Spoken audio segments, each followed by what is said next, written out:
Hello everybody, welcome back to Access Blockbusters. Thank you guys so much again for joining me on another edition of our current rewatch series, which is going back through the DCEU. Thank you guys so much for joining, and thank you all so much for those of you who tuned in to the Man of Steel rewatch and the Batman v Superman rewatch.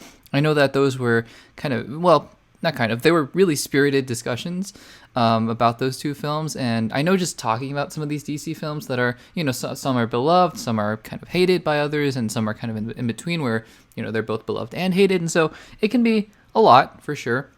But I have been personally really enjoying going through these films again, watching them for the second, third times, and really not having seen them in a long time. It's been really refreshing and fun to get to take a look back at them again. So I've been really enjoying the series thus far, and I hope you guys are as well. Thank you guys again for jumping back on the channel and checking out this video if you're watching in video form. Thank you so much. Make sure to subscribe to the Access Blockbusters YouTube channel. Give the video a like, and really comment down below with your thoughts on Suicide Squad. We're talking about the 2016 version, the first movie, the one directed by David Ayer. We will eventually get to the James Gunn 2021 The Suicide Squad film, but for now we're going to be talking about Suicide Squad from 2016. So yeah, if you're watching on YouTube, make sure to subscribe, give the video a like, comment down below with your thoughts on Suicide Squad. And if you're listening on Spotify, then thank you so much. Make sure to rate the podcast if you could. That would be amazing. This podcast will be available both on YouTube and on Spotify as well, and would just love to hear your guys' feedback in any way, shape, or form. So yeah, let me know what you guys are thinking, what you guys are hoping for as we move along in this rewatch series. All right, guys, so I know that this is probably getting old for some of you, but I just have to give a quick reminder for those of you who are maybe checking out this video for the first time and you haven't checked out the channel before, in which case, welcome.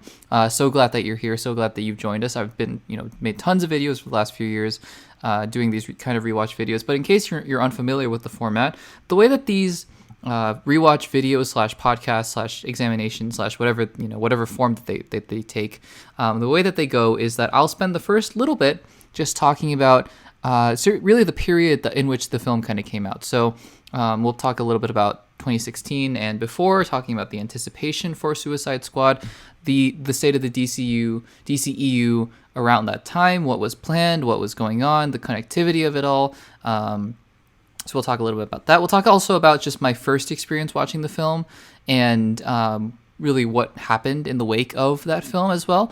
And then we'll go through a big play-by-play where I'll go through my notes here. I took, as with most of these and pretty much all of these DCEU films, I take extensive notes on all of them. And so we'll do a kind of play-by-play where I'll be talking through my notes and really just kind of diving into the film in a really in a way that's more detailed. And honestly, if you guys have been on the channel for a while, you guys know that I still might, but for now at least, doing these longer form podcast kind of episodes. But in previous rewatch series like the MCU Phase 4, for example, or Spider-Man or Star Wars, I would do shorter, just cut together, recorded videos with the more edited style of YouTube video. But in doing these podcasts, what I found is that I'm really able to delve into every single detail, talk about all these things that I really wouldn't have had time for in previous iterations of the podcast, which I've been really enjoying. I've really loved doing that, and I hope that you guys have as well. And so that's what we'll be doing. We'll be talking the vast majority of this episode will be talking through the film, and then at the very end we'll kind of discuss how my thoughts might have changed from the last time I'd seen Suicide Squad to now. And yeah, that's about it, guys. Without further ado, let's jump into 2016's Suicide Squad. So at this point in the DCEU, just to catch everybody up, we had gotten two films. And really this was the beginning of the DCEU hitting full throttle, if you will, because with Man of Steel, right, you had the 2013 film directed by Zack Snyder, Man of Steel, which came out, and there was potential for a shared cinematic universe at the time, but it wasn't a certainty, right? By the time we got to 2016, though, with Batman v Superman, we were going really fully into this new shared cinematic universe where things were going to connect very much like the Marvel Cinematic Universe. And actually, there was a quote, I believe it was David S. Goyer, who wrote both Batman v Superman and Man of Steel, gave a quote much later on, this is a couple years ago now, maybe 2021 or 2022, where he talked about how at the time there was so much panic going on at Warner Brothers because of all the leadership changes and just all the chaos that was going in and out of Warner Brothers and of DC. And what he said was, at the time, there was this big emphasis on wanting to replicate Marvel. And I think what was really evident, as we'll see going into Suicide Squad, is that now you're really starting to see the connectivity. I don't believe it was around this time. I believe it was right before Justice League, I think it was right before Justice League. So maybe between Suicide Squad and Justice League, maybe sometime in the Wonder Woman period. I think it was that year, like 2017, because Justice League came out in November of 2017. And I believe that they announced all these other projects, right, in that window, where in San Diego Comic-Con, they came up and they were like, we're doing a Flash movie in 2018, we're doing a Cyborg movie, we're doing a Green Lanterns movie, we're going to do another Wonder Woman movie, the Batman with Ben Affleck. And that was really, when we kind of saw, okay, so DC is now trying their own version of the MCU. But I think it's fair to say that these plans had been pretty firmly established by the time we get to Suicide Squad, because we got a 3-year period between Man of Steel and between Batman v Superman. But now it was a 5-month period between Batman v Superman and Suicide Squad, and then you had Wonder Woman the next summer, and then you had Justice League, and then you kind of just kept going from there. So. That was the current state of the DCEU at that point. Now, Suicide Squad was interesting because, and there are plenty of video essays and plenty of articles going and detailing all the drama that went on behind the scenes, and all the things that we've learned since the release of Suicide Squad in the years since, with David Ayer, and even the potential of a David Ayer cut, and how. Basically, for those of you who don't know, there was a lot of production trouble because Warner Brothers kind of had some backlash, received some backlash from Batman v Superman, which I think has something like a 32% on Rotten Tomatoes, something like that. And they were like, oh, we made it too dark, there was something wrong with it. And so by that point, Suicide Squad had released its first trailer, because I think at that point, that was Comic-Con 2016, either 2016 or 2015. I think it was 2015, actually, where, Suicide Squad released its first trailer. And this was around the time when Batman v Superman was beginning to get hyped. And so if you guys remember, that very first, Suicide Squad trailer was extremely dark. And it was very grounded, very gritty. It had that cover of that song. I don't quite remember what the song was, but it was a very somber and melancholic version of that song. All of the shots in the trailers were kind of slowed down, were very dramatized, and the ending of the trailer was the Joker. It was a very serious and kind of dark tone. But I think the lesson that they took away from the quote-unquote failures of Batman v Superman, which didn't make $1 billion and which had a very low critical score, was that they needed to scale back the dark and gritty. And so what happened was they had David Ayer make a cut of the film. He's the director and the writer, I think, of the film. But they also hired a trailer company because they after that first trailer, but then after the release of Batman v Superman, they hired a trailer company who made a second trailer of Suicide Squad, which made a trailer set to Bohemian Rhapsody, which actually, in fairness, I really enjoyed that trailer. I enjoyed both the original gritty trailer and also the Bohemian Rhapsody trailer as well. I think they were both fantastic. However, again, just kind of going back to all of this overreacting from Warner Brothers' part, they overreacted again and essentially had that trailer company edit the entire movie together. And they put out these two competing cuts to test audiences, and what we ended up with in the final cut was, I believe, some amalgamation of both. And I think it's pretty clear to see the influences of that trailer company kind of putting on all the graphics in the introductions and whatnot. So that's basically how we ended up with a Suicide Squad film that really was, tried to please everyone, and I think ended up pleasing nobody, because as it turns out, Suicide Squad ended up with a less favorable critical score than Batman v Superman, with something like 27% on Rotten Tomatoes. Although it did also make a lot of money. I think something like $800 million. So there is that. So, I mean, again, the viability of these DC properties and DC characters were proven again, and it's just a matter of finding that golden ratio of critical success, financial success, and audience success as well. So that was Suicide Squad. Now, when I watched Suicide Squad, and again, like I mentioned in previous rewatch videos,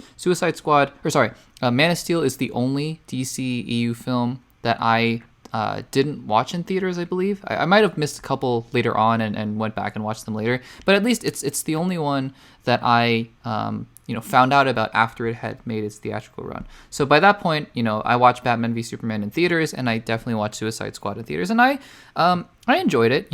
At the time, again, I wasn't really looking for anything particular. I wasn't trying to be critical or analytical. I just looking to have a good time at the movies. And so for what it's worth, it was kind of a colorful film. It wasn't as dark or gritty as I thought it was going to be, and it was fine. It was totally in the vein of kind of the generic stereotypical superhero film at the time, and for what that's worth, I think that was satisfactory enough to me at that time.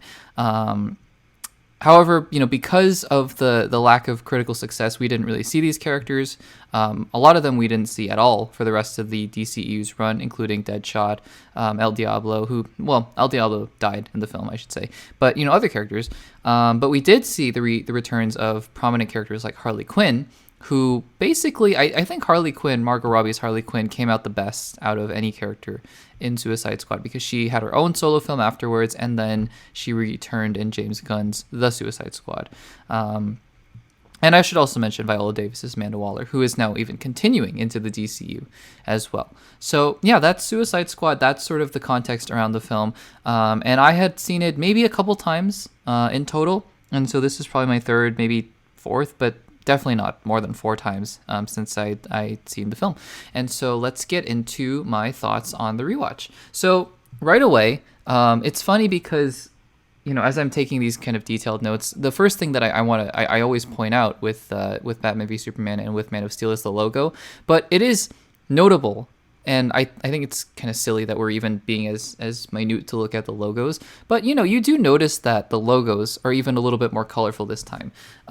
Again, with both Man of Steel and Batman v Superman, it's that grittier, darker, version of the DC logo. But here it's this kind of neon, brighter version of the Warner Brothers logo. And it's also the new DC logo, by the way. So interesting that I was paying attention in the past couple rewatches. And I was like, oh, this is the old DC logo, but now we're officially transitioning into the new DC logo, which, in fairness, since Suicide Squad has stayed the same. Just some little trivia to point out, I guess. Right away, though, and I didn't bother writing down all these songs because I could have, and I suddenly, I realized very quickly into the movie that if I tried to write down every single song, there's an entire Wikipedia page, I'm sure, dedicated to the entire soundtrack list of Suicide Squad. It would have just been way too exhausting, but the music starts immediately. So one of the things that people talk about, a lot with this first Suicide Squad film is just the amount of sheer pop music that's in this movie. And, I remembered that, right? As I was beginning to watch this film again, I was like, yeah, I kind of remember that there was a lot of pop music in this film, kind of a la Guardians of the Galaxy or whatever. I was not prepared for how much the pop music was in this movie, because right at basically, minute 1, minute 2, there's a pop song, and I wrote in my notes, the second song starts literally at minute 3, and we go from there, and it's just non-stop, right? It's just non-stop. So yeah, I mean, I don't know. I feel like there's a lot to be said about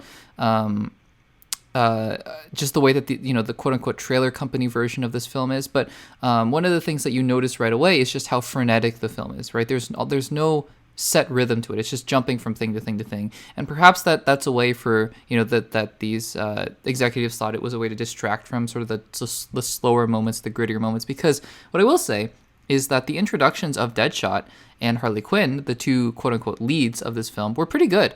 Will Smith, and we're not here to talk about all of the things, Oscar slap related or whatever, because again, what he did at the Oscars was obviously, you should never commit physical assault ever, especially in a situation like that. But, Will Smith it seems like he went on his apology tour and now he's back. So again, we're not here to talk about that. But, all that aside, he is an incredibly charismatic actor. And yeah, I mean, it was always a big get to get him for something like Suicide Squad. And obviously Margot Robbie, who was an up-and-coming actress at the time, getting her for Harley Quinn, because look at how big she is now with Barbie, incredible as well. And so, yeah, the introduction of the two characters who were given pretty bad dialogue in their openings, but these are two characters who, with Will Smith's charisma and with Margot Robbie's really selling, are really going for, that performance of that crazy, version of that Harley Quinn character, they really do sell their lines. And it's really impressive to see, Will Smith in his kind of small isolation prison cell, and then Harley Quinn behind like 3 sets of bars. It is really good. The other thing, though, that is noticeable right away is this Ike Barinholtz character, who I remember, being a part of the first film. He plays that security guard that's just pops in and out of the movie basically all through the first half, and he's the worst. I mean, this character, again, probably, Ike Barinholtz was playing this character exactly like he was told to, but it is just, it is so cringeworthy and so annoying every time he pops up on screen, because I don't know, it's like somehow the dialogue that they gave this character is even worse, right? Where he's antagonizing these villains in a way that is supposed to be funny, but also not funny at all, just really cringeworthy, and he becomes really annoying because he pops in and out everywhere. And so, yeah, just that's the other thing that I noticed right away. That's something that I just didn't remember from the first time I watched Suicide Squad, is that this guard character is so crazy annoying. But again, Will Smith and Margot Robbie are doing great jobs, and so that kind of overshadows that. At this point, we get another song, which is crazy, and we get tons and tons and tons of exposition. So at this point, I believe we get into the part where Amanda Waller arrives on screen. And look, at this point, also, all these characters are saddled with crazy amounts of exposition as well, and so they're not really given a lot of range to perform and be themselves, including Amanda Waller, who is relegated to a voiceover with the most exposition of exposition-y, words of dialogue. But the actors are just charismatic enough that it kind of works. It doesn't work when the actors aren't charismatic. And there are some lines even that, these actors can't pull off. But for the most part, even up until this point, Amanda Waller, look, Viola Davis is Viola Davis. She's a phenomenal actress. And there's a reason that James Gunn even carried her over into his DCU. Her dialogue at the beginning where she's like, look, Superman was here and then he died and now we need metahumans, whatever, is okay. But then we get into this really explicit, just overt exposition dialogue where she's at the dinner table and she's pulling out files for these characters, and we have these graphics now with Deadshot and all of his weapons that he uses, and Harley Quinn and all, like all of the I forget exactly what her exposition was on screen, but probably that she was a psychiatrist and fell in love with the Joker and she killed Robin or whatever, which I remember at the time was a hugely controversial thing that they said she killed Robin. I'm sure a lot of comic book fans were upset about that, but anyways, yeah, I don't know. It's something where it's like, yeah, you kind of acknowledge that this is terrible, and you would never want a movie to be written in this way, but you got some of the best actors you could to deliver this dialogue, and it's kind of saving the movie at this point. Kind of going to that point though, where you have actors who are charismatic enough to deliver the dialogue, and this is no fault of this actress at all. I'm not trying to put blame on this actress and I'm actually almost trying to defend this actress. She's a child, but the dialogue that they gave to Deadshot's daughter is just some of the worst ever that I've ever seen, and it's not to her fault that she couldn't really sell the dialogue as well as Will Smith could. But some of the lines that Deadshot's daughter says, especially at the beginning in those flashbacks before he gets caught by Batman, are just so bad. Like there's a line where she says, "I know you kill people, Daddy," and then she kind of just moves on, and it's like, whoa, hold on a second, right? Don't we want to sit in there and, I don't know, kind of linger in what that means for this character and what psychologically what's going on? But then right after that, she's like, "Don't worry, I still love you." And it's like, oh my gosh, talk about telling the audience something without remotely showing us anything. It's just that kind of dialogue is kind of what drives me insane, especially when it's more blatant than not. It's almost as if the writers know that, because hey, here comes Batman, and I suppose this is where the interconnectivity, trying to resemble the MCU a little bit more, is going on here. And actually, to the movie's credit and to the DCEU's credit, I actually think it works pretty well here, because yeah, this makes total sense that Batman would show up here, and I think a lot of characters in this iteration of Suicide Squad are Batman villains, part of his rogues gallery, which I think is interesting. And yeah, Batman is here. Ben Affleck still looks great. If you watched my rewatch of Batman v Superman, the Ultimate Edition, that I thought Ben Affleck probably was the standout of that film and the Batman character as a whole. And he still looks great. He's still is intimidating as Batman, and I think that that's awesome. I also think though it's kind of funny that Lex Luthor's big thing in that film, because we're talking about interconnectivity now. So there's the good side of all this, which is that you get to see characters like Batman show up in Suicide Squad. But then the flip side of that is that once you have that interconnectivity, you start poking holes into things, because you're like, okay, well, if this means this and this means this. And so one of the funny things is that Lex Luthor's whole thing, and even in Man of Steel, right? So Man of Steel, the premise of Man of Steel is basically that aliens are coming, and we hadn't seen this before, but there's one that kind of shares our values, right? And then Batman v Superman kind of starts to get into this whole metahuman idea, which I'm realizing now was probably the beginnings of a theme for this first phase of the DCEU, was the emergence of metahumans. But Suicide Squad just kind of blows past that all and just has Killer Croc, and has Katana, who has a magic sword, and has I don't know. I wouldn't say. I guess they describe Deadshot as a metahuman. I don't know. Maybe it is some sort of genetic superpower or something. But maybe he's just skilled. I don't know. But yeah, it's just kind of interesting, because Lex Luthor's whole thing was his worry about metahumans, and here are just a ton of metahumans that have been in prison during the entirety of Batman v Superman. El Diablo, a clear metahuman, right? The ability to manipulate fire. So I think it's kind of interesting here that there's just a ton of them, when Ben Affleck was doing detective work just to find a couple other Justice League members. But anyways, I digress. At this point, we get another song. Great. I don't even remember what these songs are. I just remember that there are songs here. They really wanted to make this movie as peppy and as I don't know, fast-paced as possible, which I don't think it particularly does. I think it just kind of works to make this movie more frenetic and more rushed, but it doesn't make it not entertaining, if that makes sense. Like, I'm not bored throughout this movie, which I guess if you're kind of trying to create a trailer or a music video, I guess, yeah, I'm definitely not bored by the movie. As I'm sure you guys have been able to tell, but at this point, definitely a lot of things that I think are wrong, or a lot of things that I dislike about the movie thus far, but there are also things that are standing out as well. And yeah, it's working to make this film feel very rushed.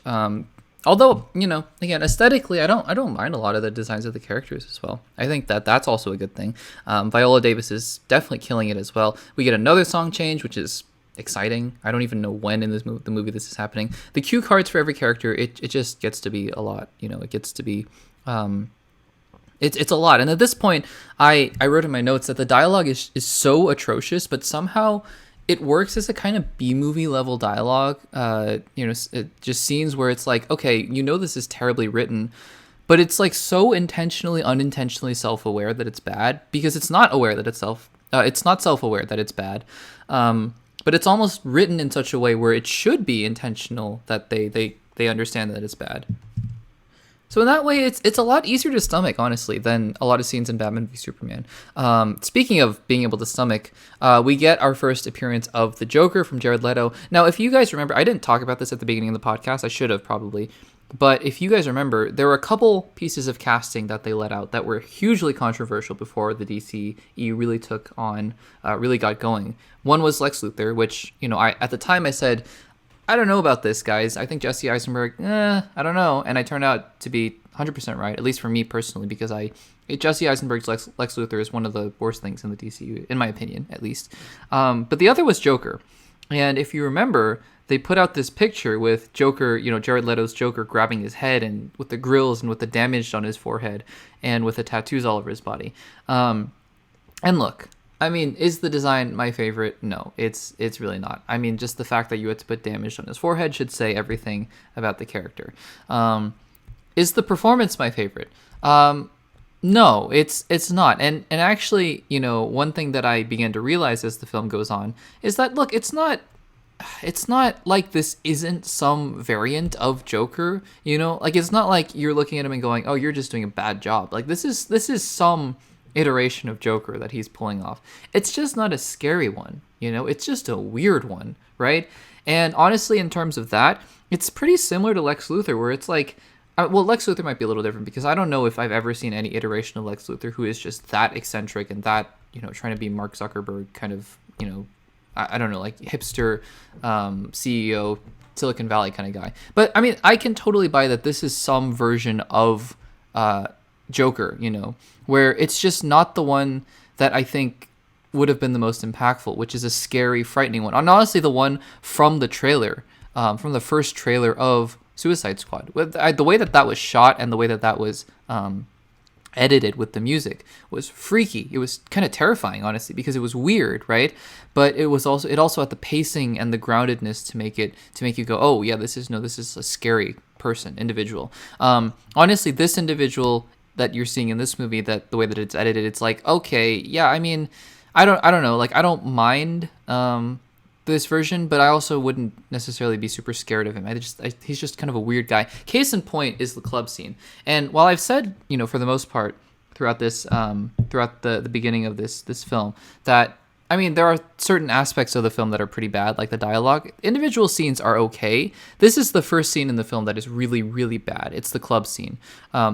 It's a combination of everything. Like the acting from Jared Leto is just crazy. It's awful, and it's almost like they just let him improv, and they were like, oh my gosh, you know, genius work, and it's not. It's terrible. I think the words hunka hunka are going to be forever seared into our brains as just part of the DCEU's legacy. Also, the acting, it's not the act, the dialogue is also terrible, even outside of the improv and everything like that. It's just a culmination of everything that I think is, you know, really just upsetting about this film in general, which is frustrating because then we get a scene that I think is really good, which is the Batman scene, the Batman chase scene. And honestly, did it need to be in this film? No, not really. But it's, again, I think it's just great to see Batman interacting with these characters, although he doesn't really interact with Joker, and he never does until the end credits of Zack Snyder's Justice League, which is interesting, I guess. But yeah, no, this chase scene is really good. I think the dialogue is still really kind of bad and cheesy. But again, Margot Robbie is just doing her absolute best to sell it. And Jared Leto's Joker works a little bit better in here because the pacing's supposed to be more rushed and supposed to be more kind of on edge with the car chase scene. And so it makes a lot more sense in that regard. Yeah, I think everything kind of works a lot better here, which is awesome. You know, it's great to see that kind of flash of potential of what the DCU could have been. Now, speaking of the DCU in general, I think that the next scene with Captain Boomerang is just, I think at this point in the film, you're kind of like, okay, enough is enough, because yeah, I mean, sure, Flash is here. And I actually had totally forgotten that Flash made an appearance in this film, but yeah, Flash is here. It's the first live action, you know, appearance of the Flash in the Flash costume, because obviously we did see Ezra Miller as Barry Allen in the security cam footage, which is crazy in Batman v Superman. But yeah, I mean, the Flash shows up and he's fine, you know, the Flash is the Flash, and it's fine. It just didn't need to be in this scene, in this movie, I think. But yeah, I mean, I just, it's the more metahumans that show up in this film, it's just like, how were we surprised that Superman showed up at all? You know, there had to have been, you know, somebody, you know, was like, oh no, yeah, like we were totally ready for this when Superman showed up, you know, including Amanda Waller, who I'm presuming was watching all the Superman stuff and going like, oh yeah, no, I totally knew about this. But yeah, I mean, the other thing that's interesting about the film too is that while, you know, you're getting this picture, for me at least, of if you're kind of trying to picture how I'm watching the film up until this point, of yeah, I'm not, you know, I'm not hating the film, but there are particular aspects of it that are very just jarring and poorly done, but there are other aspects of the film that are better, and I'm enjoying a little bit more. And I keep referring to the pacing as just being very rushed and all that kind of stuff. But one thing I was surprised to find myself saying as I got to about the 1/3 point is that the film is kind of boring. And it's kind of hard to put your finger on, because like I've been saying, I had these kind of twin feelings of the film kind of feeling rushed, but then the film also kind of feeling boring. And what I eventually came to the conclusion of is that the film is not, it's not boring, is what I should say, because in my notes I wrote it's boring, but then I wrote, no, it's not boring. It's definitely entertaining, right? The film is very entertaining in weird ways. Either it's really bad or it's pretty good. But just structurally, there's not a whole lot to hook you on to a particular scene or a particular storyline, that by the time you get to about the 1/3, the halfway point, you're like, what was I watching? And I think that was the feeling that I was trying to pinpoint, because you're introduced to all these metahumans one by one, and the individual scenes are either okay or cringy, like I said, but there's no cohesion between any of them, that it feels like you're just watching a series of clips going by. And I think that's what makes the film feel uninteresting, if that makes sense. So it's just something that I thought was worth pointing out here. Anyways, we get to a scene now. So we get past all the music video kind of clips here. And I think we kind of get into the meat of what David Ayer's Suicide Squad was, if I had to guess, because we kind of get this more serious scene in the Pentagon. By the way, I totally forgot. And I actually, at the time, I didn't even know, but now I know. That David Harbour is in this film, Red Guardian and Jim Hopper from Stranger Things. David Harbour is in the DCEU, which is, I don't know, feels like a waste now in hindsight. But yeah, I mean, this was right around the time of Stranger Things, I think, which is kind of interesting to think about. So yeah, I mean, there he is. He's playing some kind of, CIA operative. But he will be in the DCU, to be fair. I think he's playing... Is he playing Frankenstein in the DCU? Which I also think is kind of a bizarre choice. But anyways, just wanted to point that out here. This Pentagon scene, though, feels the most realized out of any of the scenes in the film thus far. Although Go Get It Girl, which Amanda Waller says to Enchantress, who we'll get to in a second, is just another all-timer next to Hunka Hunka. Yeah, just really, really bad dialogue here. Enchantress as a character... At this point, right, so we're getting the introduction of Enchantress, and we get the backstory of her going to this temple. June Moon, another all-time classic name for a character, but she goes to this temple, she does something she's not supposed to. It's just kind of a classic superhero / supervillain origin story. It is sort of an interesting aesthetic to see the split personality between her and the witch, or the Enchantress. Although I think that they could have definitely played into that potential a little bit more, because it just kind of ends up being the witch for the most part, for most of the movie, and we don't really even see June Moon until the very end when she kind of crawls out of the corpse of the Enchantress, which is a crazy thing to say.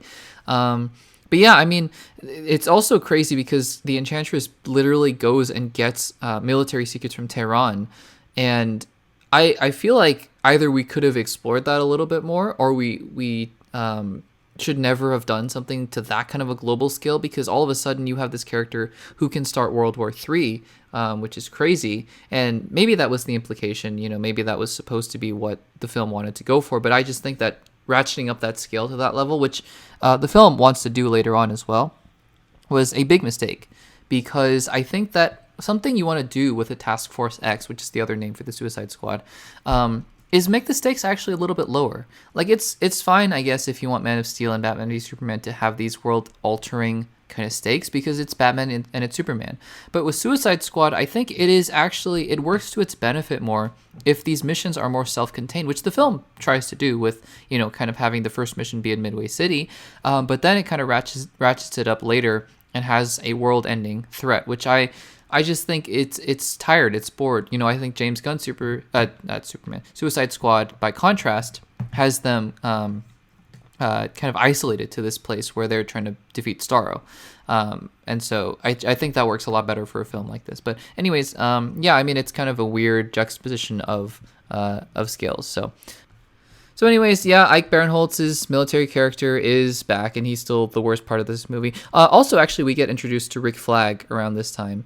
And I think hindsight is always 20/20, right? But it's kind of sad for me to say that Joel Kinnaman was really not allowed to be Joel Kinnaman in this film. He plays Rick Flag because, again, hindsight being 20/20, in The Suicide Squad, he was so much more charismatic and such a better realized character.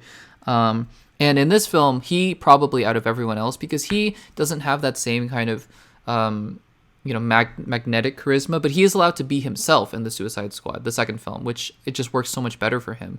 But in this film, he's kind of relegated to delivering some of the worst exposition that the film has for him.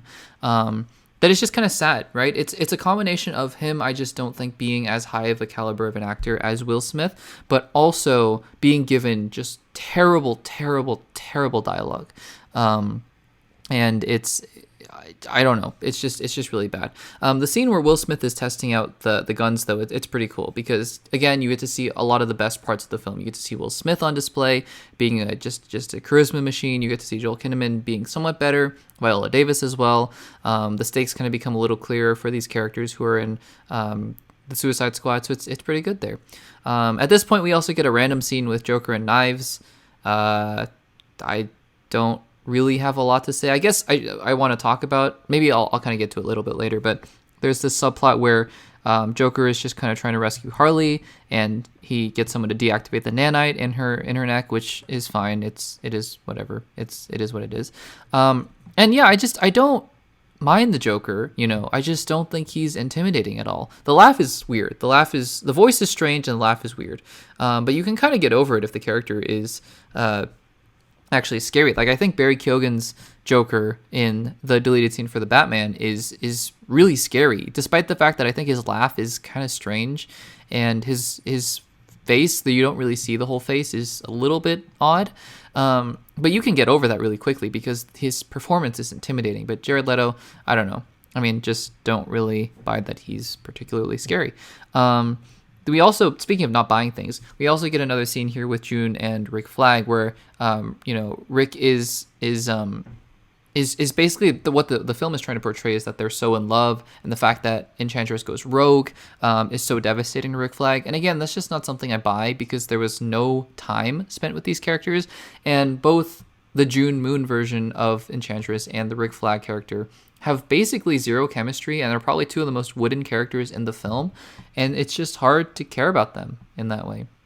So anyways, Enchantress escapes, and she goes and frees her brother Incubus, who is just a CGI guy, I guess.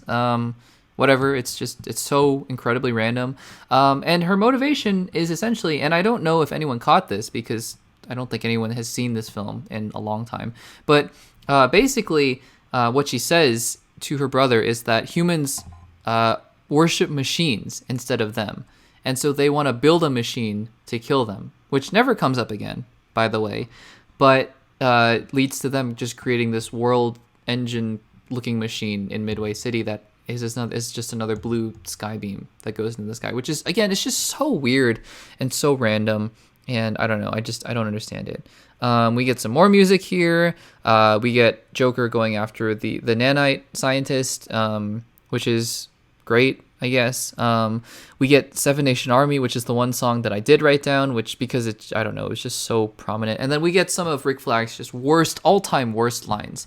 The classic, of course, "Here comes Slipknot, the man who can climb anything." Wonderful.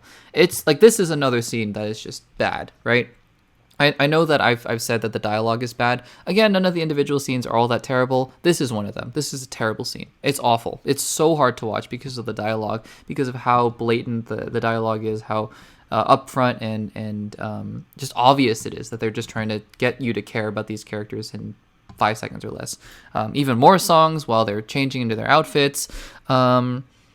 And yeah, I mean, I don't know. By that point, it's you're seeing Amanda Waller on an iPad, and you have Rick Flag holding up an iPad, and he says, "Behold, the voice of God," and then Amanda Waller appears on an iPad, and it's just like, it's at that point where you're like, okay, what is this movie? What's the point of it? Why am I watching this? I don't know.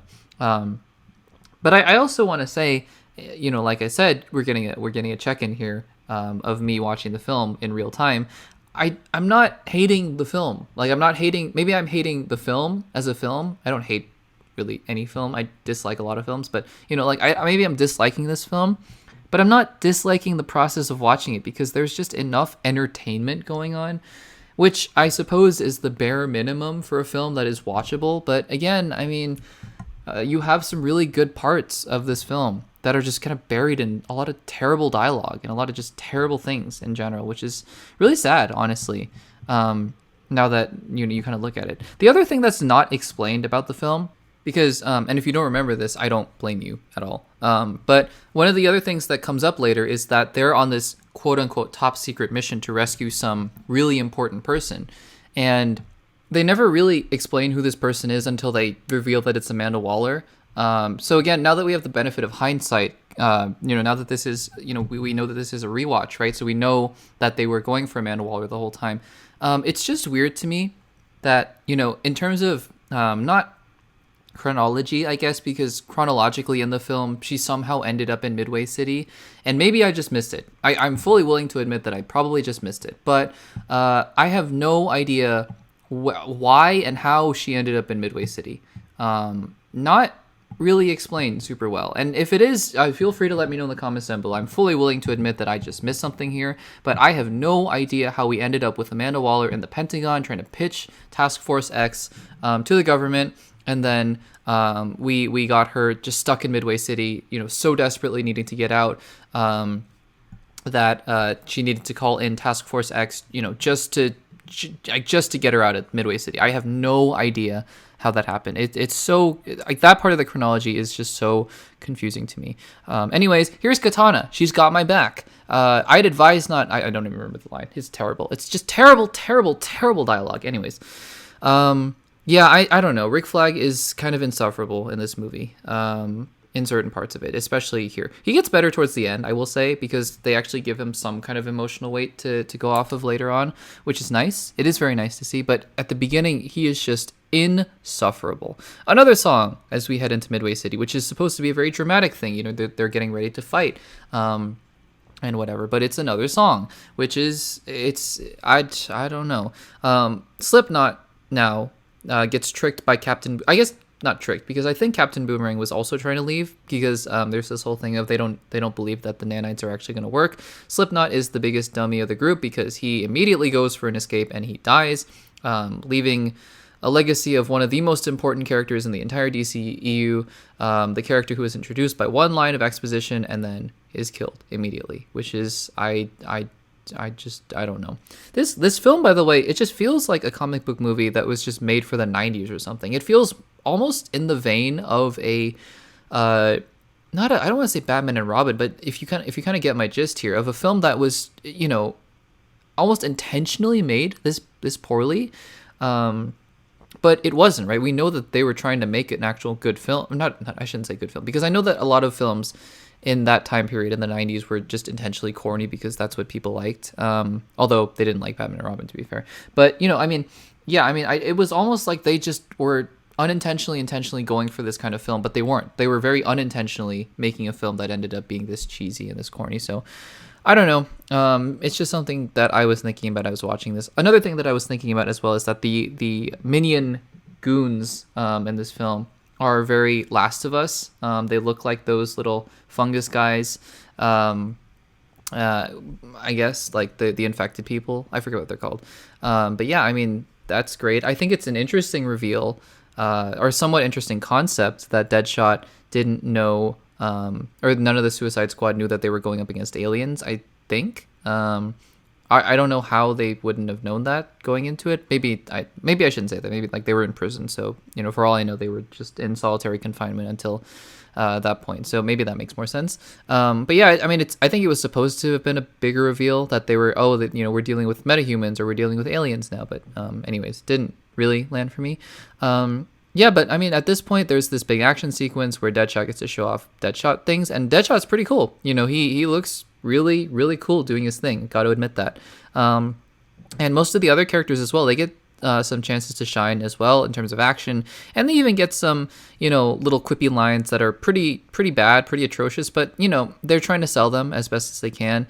And yeah, I think that part of the film definitely works a lot better because it's relying on the chemistry as little or as much of that there is of these characters, and also just the raw charisma of these actors and actresses as well. So anyways, we get another glimpse of these Enchantress minions, and we get to see Enchantress building her weird machine thing. And yeah, I mean, like I said, we're heading towards Amanda Waller now, which I think is just, again, it's a weird twist to have in the movie, because why do we care? I don't know. Should we care? I don't think we should care that much that they're trying to get Amanda Waller. It is cool to see El Diablo reveal his powers. I think, again, the character is very poorly written, but Jay Hernandez, I believe is the actor's name, does a great job of portraying this kind of conflicted side of this character where he has, I think, again, you can have like poorly written dialogue, right, and a poorly written character arc, but the actor kind of selling that, right, and making you believe that, oh yeah, like there is some kind of hurt going on here within this character. I think that Jay Hernandez does a really good job of that as well, and I appreciate that. And also the aesthetics here of this sequence where he's shooting the fire from his hands, I think is pretty good, honestly. Again, I mean, none of the film, I guess, save for the sky beam and at the ending, looks particularly bad. Maybe just a little bit muddy and muted. But again, I don't have a lot of complaints about that part of the film. So I think that that's good. And yeah, I mean, the film is moving along.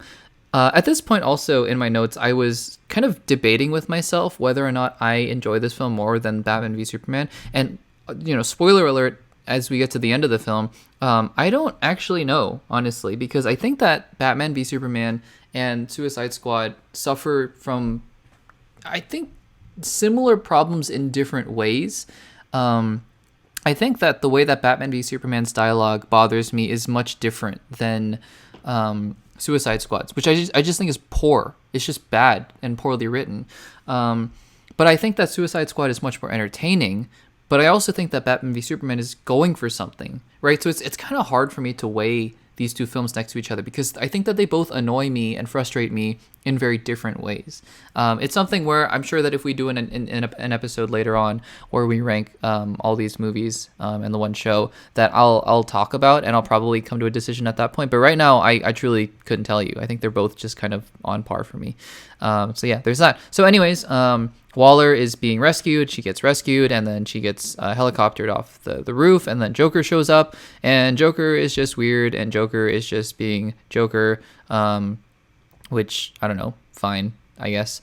I think, I guess going back a little bit, Viola Davis is pretty intimidating, like I mentioned before. I mean, I totally forgot that she totally just kills that FBI agent in that secure room, just because, I don't know, they didn't have clearance for what was going on or whatever. So yeah, I mean, I don't know. It sets up a very intimidating character for sure. But yeah, Joker shows up, tries to rescue Harley. He's so random in this film. It's not even Agent of Chaos random. It's just random, which is annoying. I actually think it might have been a little more interesting, honestly, if Harley was able to escape with Joker. But they had to have Harley Quinn in the finale, I suppose. Although they could have had Harley show up again in the finale. I don't know. It's random. And then Joker fake dying and Harley being, sad for a little bit. It's so random and so unemotional for the audience because we're not invested in their relationship. We get to see a little bit of that scene where she falls into the acid, which is, it's okay. It's Jared Leto being Jared Leto Joker again. And I don't know. It's just kind of weird. And yeah, Waller gets captured and I guess doesn't show up until the very end as well.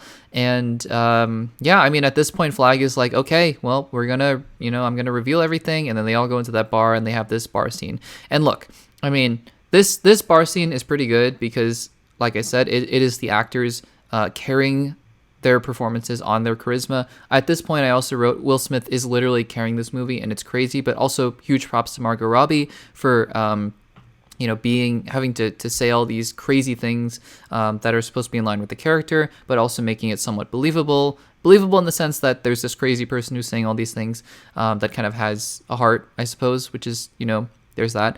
We get more on El Diablo's story, which is, I think it's pretty sad and moving, despite some of the poor dialogue. And then actually we also get this scene between Flag and Deadshot, where Flag is like, yeah, your daughter's been writing to you every day. Side note, though, the fact that he had the physical letters with him and handed them to him is crazy. Like, he was on this mission the entire time and had the physical letters that Deadshot's daughter was sending to him is just, it's wild. It's just one of those things about this movie, I don't understand. Anyways, they go into this final battle with Enchantress, and she shows them what they really want. Seeing normal Jared Leto in this movie is kind of crazy because you kind of forget that he's a normal human being after hearing about all these method actor things. And then you have to imagine him, showing up to set one day and they're being like, yeah, you're normal today. And he's like, oh, okay. And so I don't know if they filmed this first or filmed this last. I don't know. It's kind of funny for me to think about. Anyways, there's this fight, I guess, between them and Enchantress, where Will Smith cannot sell the line of "Lady, you are evil." Even that line stands out like a sore thumb. Anyways, we're getting to the end.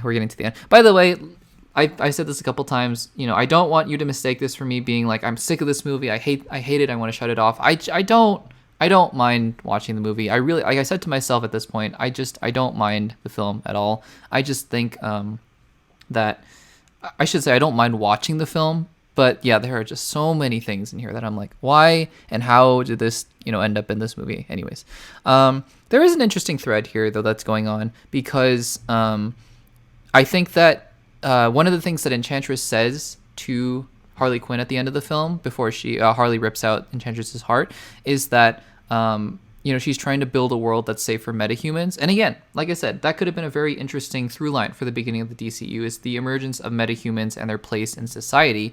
Much like how, I don't think Phase 1 of the MCU was really much of anything other than the Avengers, but, like Phase Chapter 1 of the DCU is going to be gods and monsters, right? Like, I think this could have been a really interesting theme that that rolls through the rest of the DCEU, or at least the beginning of it. It didn't. That really didn't manifest itself, other than maybe the Justice League showing up. So yeah, it was just something interesting. Diablo turning into a giant was pretty cool. The CGI at this point, though, especially on Incubus, was yikes. It was bad. It was really bad. And then, yeah, I mean, it's another global scale event because you get shots of, things exploding across the universe, or not the universe, the entire planet. And did we really need that? I don't think we did. I'm honestly really bummed at this point that this was another Earth ending kind of event, which it didn't need to be. It could have just been really isolated to Midway City, but I don't know. It's whatever. At first, I thought the ending was pretty cool with the fight scene and whatnot, but as the scene progressed, it just became harder and harder to see what was going on with the light and the fog and the smoke and everything, and it kind of turned what was a kind of cool ending with Enchantress disappearing in and out of scene into just kind of another muddled kind of mess of a scene, which is again really, really confusing. Basically that's it. Will Smith takes the last shot. Deadshot takes the last shot here, blows up Enchantress and the Machine, which is weird because he has this weird memory flashback of his daughter crying and telling him not to take the shot. But it's not like he's shooting a human being. He's, just like destroying a machine that will destroy the universe. I don't know. It's weird. Ending's kind of weird. I don't know if you can tell, but the ending of this film is just kind of exasperating. Because I think most of the movie is fine, but the ending is just, there are some things here that just make you want to pull your hair out, honestly.